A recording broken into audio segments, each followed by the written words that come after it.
Hello students, आज हम लोग एनालाइज करने वाले हैं नए पैटर्न पे मैथमेटिक्स, जिसका कि बोर्ड्स का कोड है 04141। उस पर हम जो सीबीएसई ने नया एक सैम्पल पेपर इशू करा है न्यू पैटर्न पर, हम उसको डिस्कस करने वाले हैं। What are the major points, major changes and how you can practice. और हम कमिंग सेशंस के अंदर ये क्वेश्चंस भी सॉल्व करेंगे minute by minute, second by second.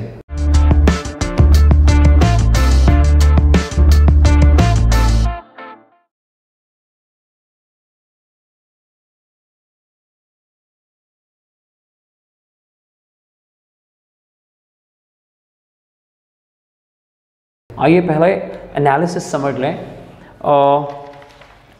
थोड़े से चेंजेस हुए हैं। अभी तक जो पहले पेपर है, इससे पहले तक के पेपर्स थे, उनमें 1 मार्कर्स आते हैं, 4 मार्कर्स आते हैं और 6 मार्कर्स आते हैं। लेकिन सीबीएसई ने, क्योंकि लास्ट 2 साल से किड्स को, स्टूडेंट्स को थोड़ी मुश्किल हो रही थी पेपर को ठीक टाइम पे ख़त्म करने में, और उनको पेपर मुश्किल लग रहा था, इस वजह से सीबीएसई ने अपनी समझ से नया एक पैटर्न शुरू कर दिया है, जो कि 1 मार्कर, 2 मार्कर, 4 मार्कर और 6 मार्कर। और उससे पहले का जो पैटर्न था, जिसमें 29 क्वेश्चंस आया करते थे, उन 29 क्वेश्चंस को वापस लेकर आ गए हैं। So now what are the benefits? कहीं ऐसा तो नहीं है कि नंबर ऑफ क्वेश्चंस बढ़ जाने से बच्चों की प्रॉब्लम वैसे की वैसी रहे, कि हाँ एक तरफ तो आप उनको थोड़ा हील कर रहे हो ये कह कर के हमने 2 मार्कर्स कर दिए हैं और 4 मार्कर्स कम कर दिए हैं, और दूसरी तरफ आपने नंबर ऑफ़ क्वेश्चंस बढ़ा दिए हैं। तो मेरे ख्याल से अगर आप पेपर में घबराते नहीं हो तो शायद ये एक अच्छा पैटर्न होगा। मैं इसको अपनी समझ से एक कंप्लीट एनालिसिस आपके सामने रखने जा रहा हूँ। पहले जो 1 मार्कर्स है वो 6 1 मार्कर्स होते थे। अब सीबीएसई ने 1 मार्कर्स जो हैं जो कर दिया है 1 to 4 कर दिया है। आप देख सकते हो सेशन ए के अंदर जो 1 मार्कर्स हैं वो 1 to 4 कर दिए हैं, यानी टोटल 4 1 मार्कर्स कर दिए हैं। तो अब जो ये 2 1 मार्कर बच गए हैं ये 2 मार्कर्स में चले गए हैं। तो इससे फ़ायदा हो गया है कि जितना टाइम आप 1 मार्कर में लगाते थे उसके लिए अब आपको एक एक नंबर ज़्यादा मिल जाएगा। तो ये तो 100% फ़ायदा मिलना शुरू हो गया। इसके अलावा सेक्शन बी एक नया सेक्शन इंट्रोड्यूस करा गया है, जो कि 2 मार्कर है, और इसमें 5 to 12 यानी टोटल 8 क्वेश्चंस जो हैं रख दिए गए हैं। अगर मैं इसको कंपेयर करके देखूं तो 1 2 3 4 5 5 क्वेश्चंस ऐसे हैं जो पहले 4 मार्कर्स हुआ करते थे, बट अब उसको 2 मार्कर्स में कन्वर्ट कर दिया है, यानी 12 क्वेश्चंस कर दिए गए हैं। जो 2 मार्कर्स कर दिए गए हैं टोटल 5 to 12, ये जो 8 2 मार्कर्स हैं इनमें बच्चों को बहुत फ़ायदा होने वाला है, क्योंकि इसमें प्रेजेंटेशन की इतनी ज़्यादा ज़रूरत नहीं है। 4 मार्कर्स के लिए आपको प्रेजेंटेशन देनी पड़ती है। 1 marker is simply 1 single sentence और 1 वर्ड आंसर। तो 2 मार्कर्स के लिए बहुत सेंसिबल होकर बहुत ज़्यादा प्रेजेंटेशन मत दें। कुछ बच्चों को हमने देखा है कि दे आर ऑलवेज टूवर्ड्स कि यार बेटर से बेटर प्रेजेंटेशन दे सके। तो यहाँ स्मार्ट वर्क दिखाना पड़ेगा, ज़्यादा प्रेजेंटेशन देने की ज़रूरत नहीं है। अब इसका मतलब ये भी नहीं है कि आप प्रेजेंटेशन इसको ना दे के 1 मार्कर जैसा ट्रीट करें। क्वेश्चंस इस तरह के हैं नहीं। दी coming sessions will come two questions 1 by 1। But मैं अगर बात करता हूँ 4 मार्कर्स की, तो पहले 13 4 मार्कर्स होते थे और अब 13 to 23 यानी 11 4 मार्कर्स हैं। तो अब ये जो 11 4 मार्कर्स हैं और पहले जो 13 4 मार्कर्स थे, इसमें से कुछ जो हैं वो शिफ्ट हो गए हैं 2 मार्कर्स के अंदर। तो नो डाउट ये किड्स का टाइम सेव करने वाला है, प्रोवाइडेड कुछ स्कूल्स में क्या मिसयूज़ हो रहा है इसका, और वही जो 4 मार्कर्स हैं उतनी लेंथ के क्वेश्चंस को उन्होंने 2 मार्कर्स में डाल दिया है। जबकि मेरा ऐसा मानना है कि जो क्वेश्चंस अभी तक ब्लॉक थे, काफ़ी क्वेश्चंस जब हम 4 मार्कर्स या 6 मार्कर्स या टिपिकल या हॉट्स क्वेश्चन जब करते हैं तो उस तक पहुंचने के लिए हमारे को कुछ बेसिक क्वेश्चंस करने पड़ते हैं। तो वो अभी तक क्वेश्चंस आते ही नहीं थे, क्योंकि सीबीएसई या तो 1 मार्कर दे रही है या सीधा जंप करके 4 मार्कर्स या 6 मार्कर दे रही है। तो अब ऐसे क्वेश्चंस के लिए डोर ओपन हो जाएंगे, जो कि क्लियरली हमारे को यहाँ पेपर में दिखाई देता है। सेक्शन बी के अंदर पूरा हमारे को दिखाई देता है, समझ में आता है सेक्शन बी के अंदर कि सीबीएसई क्या चाह रही है। सो ये जो मूव है ये नो डाउट स्टूडेंट्स के फेवर में जाएगा, बट आपको स्मार्ट होना पड़ेगा, आपको समझना पड़ेगा कि 2 मार्कर्स कैसे अटेम्प्ट करते हैं। और मैं इसके लिए फिर से बोल दूं कि हम कमिंग सेशंस के अंदर आपको ये चीज़ भी बताने वाले हैं मैथ्स के लिए। और 4 मार्कर्स की बात करता हूं तो कुछ चीज़ें लगातार सेम रख दी हैं इन्होंने। लास्ट 2 साल से भी डिटर्मिनेंट के क्वेश्चंस आ रहे थे, और इस बार भी जो डिटर्मिनेंट का क्वेश्चन 4 मार्कर के लिए दिया हुआ है वो एक अच्छा क्वेश्चन है। तो आपको मैं बता दूं, इसके लिए क्लास 11th की लिमिट्स भी ज़रूर रिवाइज़ करिएगा। इट इज़ नॉट पॉसिबल कि आप सिर्फ 12th के क्वेश्चंस कर रहे हैं, बिकॉज कंटिन्यूटी और differentiability they are based on topic limits. तो क्लास 11th का एनसीईआरटी भी आप एक बार करके देखिए, और एग्जाम्पलर क्लास 11th की ज़रूर करिए, बिकॉज जब लिमिट निकालते हैं तो left hand limit right hand limit निकालते हैं, और जब कंटिन्यूटी निकालते हैं तो left hand limit right hand limit and functional value निकालते हैं। तो 66.66% जो है वो क्लास 11th का टॉपिक होता है। तो प्लीज़ मैं यहाँ पे बोलूँगा कि लिमिट टॉपिक ज़रूर रिवाइज करें, क्योंकि 14th क्वेश्चन अगर सेक्शन बी में मैं देखूँ सीबीएसई के पेपर में जो इन्होंने सैम्पल पेपर दिया हुआ है, तो उन्होंने डिफरेंशियबिलिटी भी इंट्रोड्यूस करा हुआ है और ट्रिग्नोमेट्री का कंटिन्यूटी का क्वेश्चन है। सो आप इसे ट्राई करके देखिए और हम इसका सोल्यूशन तो डालेंगे। और तो मेरे हिसाब से कंटिन्यूटी और डिफरेंशियबिलिटी इस एक क्लियर इंडिकेशन दे दिया है। But at the same time अगर आप मैथ्स के स्टूडेंट हैं तो आप ये बात जानते हो कि सिर्फ एक चीज़ से एवरेज नहीं बनाई जा सकती। हमारे पास सिर्फ एक पेपर है सीबीएसई सैम्पल पेपर का, हम उसे एवरेज नहीं मान सकते। बट हाँ, हम पुराने पेपर्स को, जो लास्ट 2 साल के पेपर्स हैं, हम उनको भी एनालाइज कर रहे हैं, उनको भी समझ रहे हैं। हमारे खुद के जो हमारे इंस्टीट्यूशन में मॉडल पेपर्स हैं, हम उनको भी एनालाइज कर रहे हैं। इन दिनों जो स्कूल के पेपर्स आ रहे हैं उसको सबको हमने एक एवरेज बना के, एक पूल बनाकर आपसे बात करी जा रही है। इसी 4 मार्कर के अंदर पहली बार जो वेक्टर का कॉन्सेप्ट है, वेक्टर और 3D, लगभग 17 नंबर का टॉपिक, और इसके लिए थोड़ा बेनिफिट साइंस स्टूडेंट्स के पास है क्योंकि वो क्लास 11 से लगातार ये चीज़ें करते हुए आ रहे हैं। लेकिन अगर हमारे पास ह्यूमैनिटीज़ और कॉमर्स है और मैथ्स के स्टूडेंट्स हैं हम, तो थोड़ा सा अगर हम फोर्स लगाएं तो उसी लेवल तक पहुंचा जा सकता है। क्वेश्चन नंबर 20 जो है वो ट्रिपल प्रोडक्ट का क्वेश्चन है, इसलिए सीबीएसई कहीं ना कहीं ये बात बोल रही है कि ट्रिपल प्रोडक्ट भी आपको करना पड़ेगा। हालांकि डिफ़िकल्ट नहीं है, अगर आप डॉट प्रोडक्ट क्रॉस प्रोडक्ट जानते हो तो ट्रिपल प्रोडक्ट करा जा सकता है। इसके अलावा जो है क्वेश्चन नंबर 21 और एक 6 मार्कर है। 6 मार्कर्स सेम रखे हुए हैं। पहले जो 6 मार्कर्स हैं वो 20 से 26 तक थे, 6 मार्कर्स हैं, और अभी जो है वो 24 से 29 तक हैं। तो लगभग 6 मार्कर्स तो बराबर हैं। तो जो 6 मार्कर की मैं बात करूं अगर, तो 3D का जो क्वेश्चन आया हुआ है वहाँ पर वो भी, और जो 4 मार्कर के अंदर क्वेश्चन आया हुआ है वो बहुत कोई हाई लेवल के क्वेश्चंस नहीं है, तो 3D उसी लेवल का रखा गया है।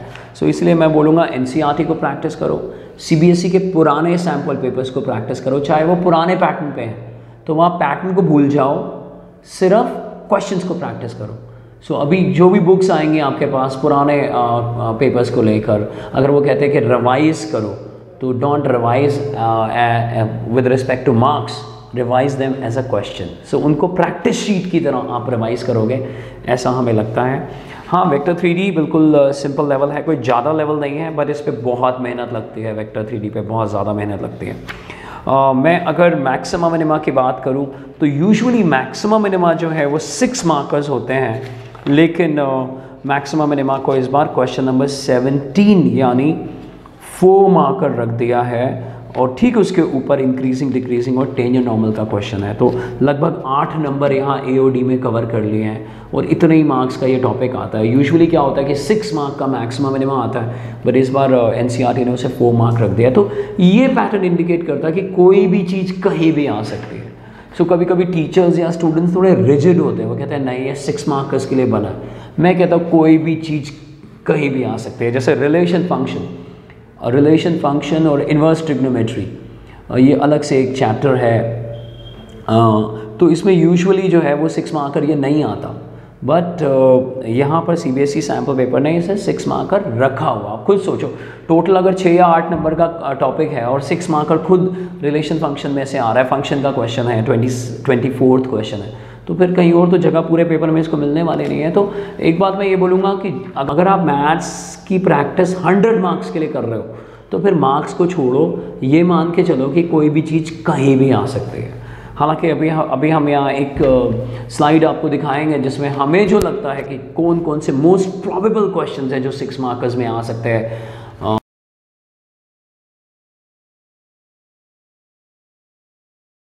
मैं आगे बढ़ता हूँ। लास्ट ईयर के पेपर को अगर मैं देखूँ तो डिटर्मिनेंट का क्वेश्चन एग्जाम्पलर का क्वेश्चन था, बट हर बच्चा वहाँ तक नहीं पहुँच पाता बिकॉज इतना बड़ा कोर्स है, क्योंकि बाकी सब्जेक्ट्स के अंदर इन्होंने प्रैक्टिकल के ऑप्शंस भी रख दिए हैं जिससे थ्योरी जो है उसका साइज़ छोटा हो जाता है। मैथ्स एक ऐसा सब्जेक्ट है जिसमें अभी भी वो 100 मार्क्स का पेपर है, तो कई बच्चे एग्जाम्पलर तक नहीं पहुंच पाते हैं। लेकिन जो क्वेश्चन लास्ट ईयर डिटर्मिनेंट का आया वो एक बहुत लेंदी क्वेश्चन था। फिर भी अगर CBSE सैम्पल पेपर को देखें तो क्वेश्चन नंबर 25 एक CBSE लेवल का क्वेश्चन है। डायरेक्ट क्वेश्चन तो नहीं दिया, थोड़ा ट्रिक क्वेश्चन है।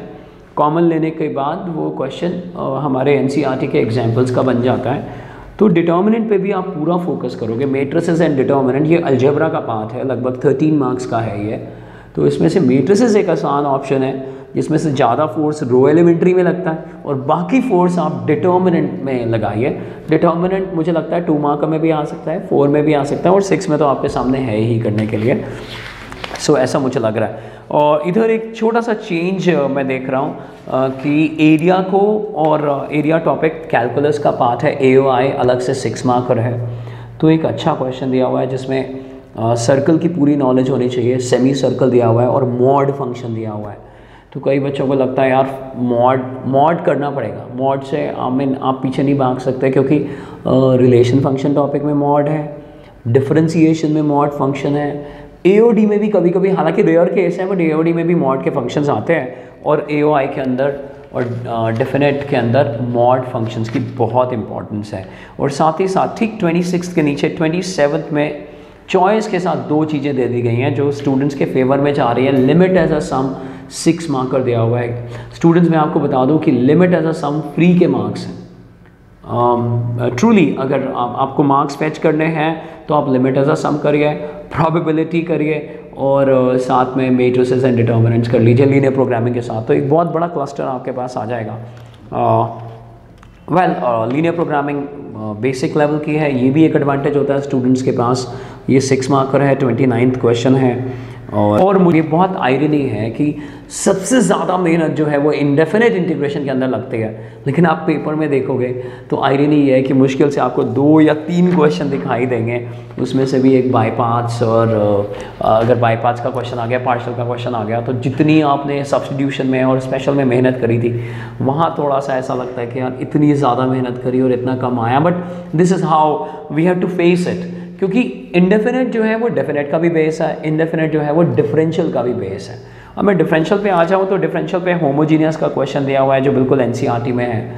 आज से 2 साल पहले जो क्वेश्चन आया था वो गलत आया था, इसी पैटर्न पे था क्वेश्चन, वो सॉल्व नहीं हो सकता था, उसमें एक मिस्टेक थी, मेजर मिस्टेक, बट उसको करेक्ट करके अब ये क्वेश्चन दे दिया गया है। सो ये कुछ चीज़ें जो हैं CBSE के पेपर में हमें लगता है अगर आप पहले मिनट से, क्योंकि पहले जो 15 मिनट होते हैं उसके अंदर आप फोकस बनाइए कि आप 6 मार्कर्स करना चाहते हो, कि आप पहले 4 मार्कर्स करना चाहते हो, या 1 मार्कर्स और 2 मार्कर्स का क्लस्टर करना चाहते हो। और एक और बात बता दूं, उन 15 मिनट के अंदर कभी भी उन क्वेश्चंस को मत देखो जिसमें आप स्केप्टिकल हैं, जिसमें आप डाउटफुल हैं, क्योंकि शुरुआत ही अगर ऐसी हो गई डार्कनेस के साथ तो फिर पेपर नहीं कर पाओगे। क्योंकि हम लोग कई बच्चों के साथ क्या है कि उन्होंने क्लास 9, 10th के अंदर CCE दिया है, तो उनको पता ही नहीं है कि बोर्ड एग्ज़ाम क्या है। बोर्ड एग्ज़ाम देना एक आर्ट है। अपनी छोटी सी नॉलेज को भी अगर आप वहाँ पर बहुत बिना घबराए और पूरे पैशन के साथ अगर आप रखते हो ना, तो आप उसको प्रोडक्टिव बना सकते हो। आप पूरे पेपर को बहुत प्रोडक्टिव बना सकते हो। प्रोडक्टिव से मेरा मतलब मार्क्स में कन्वर्ट कर सकते हो। तो ऐसे कुछ और वीडियो क्लिप्स हम आपको बताते रहेंगे कि कैसे उसको प्रोडक्टिव बना सकते हो। बट अभी क्योंकि हमारा मेन फोकस है CBSE सैम्पल पेपर, तो यही है कि अगर आप पहले मिनट से, अगर पहले 15 मिनट में फोकस कर सकते हो चीज़ों को, और पहले मिनट से ही अगर फास्ट हो सकते हो। कई बार क्या होता है, कुछ बच्चों की राइटिंग शुरू में बहुत स्लोली और पूरी प्रेजेंटेशन दे रहे हैं और बाद में वो इतने फास्ट हो जाते हैं, तो ये बड़ा रिदमिक सा कॉन्सेप्ट नहीं होता। तो आप पहले मिनट से ये मान के चलिए कि ये एक 100 मीटर रेस है जिसमें फास्टर, हायर, फर्दर का लॉजिक लगाना पड़ेगा। तो आप देखोगे बाद में आपके पास टाइम स्पेस अगर बच जाता है तो फिर आप जो कैलकुलेशन बेस्ड क्वेश्चंस होते हैं उन पे दोबारा जा सकते हो, उनको चेक कर सकते हो कि whether your calculations are correct और नॉट।